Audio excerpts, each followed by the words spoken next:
Hello, this is Milan back for my week 6 vlog for Acting Theory in America. I apologize for the late post this week.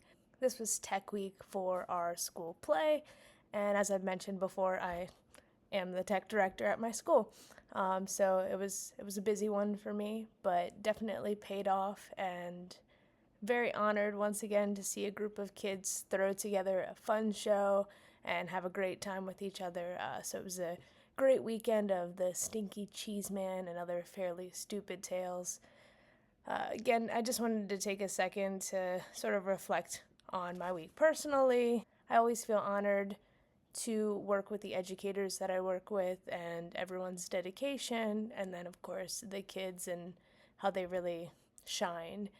So it was really cool to see people come out and support them this week with all the hard work that they had put in over the past couple months.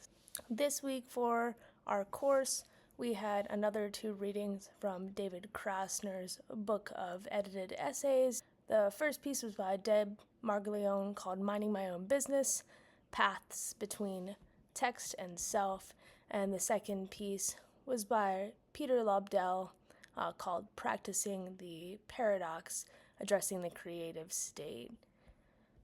I really enjoyed the first reading and the storytelling aspect of it. I found it to be just incredibly interesting the way that Marglione put together this story of how she got into acting by just being invited to a random Russian teacher's house. She didn't even remember the woman's name, astonishingly, and this is how she kickstarts her acting career.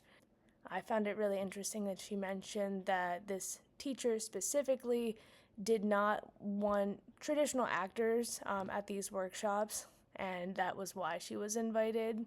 And then eventually that leads to her being a founding member of the Split Britches Theater Company, that first all-woman collective, the first all-woman collective that we have read about in this course. So this Split Britches Theater Company focused on providing a view of women's lives in political and sexualized ways, and they focused on providing a view of women that had not been presented before. In the reading, it says that they committed to and created their own form of method that they dubbed multiple choice acting. And I really do think that this form of acting can be helpful to actors that are trying out different source material to draw on.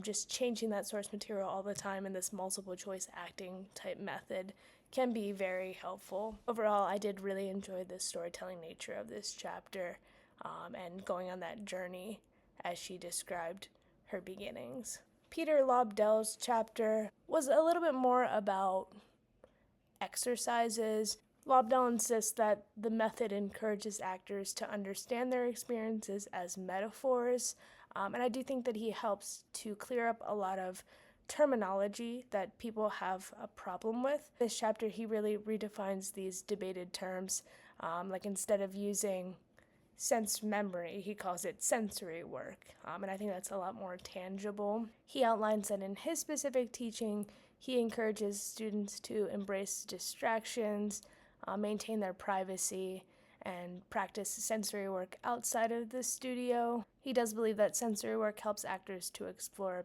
a place, circumstance, and the metaphoric connections that they can form. So it's not so much bringing back those traumatic experiences, but creating metaphors for situations so that you can draw upon that. And then again, he also redefines things like the distinction between an action and a task, and outlines some really interesting exercises, such as having actors work with a metaphorical large knife or other imaginary objects. So I definitely found these exercises to be worth exploring, and something that I might use in my classroom in the future. So yeah, those are my thoughts this week. Really proud, but really tired, so thank you for tuning in, and hope you have a good rest of your week.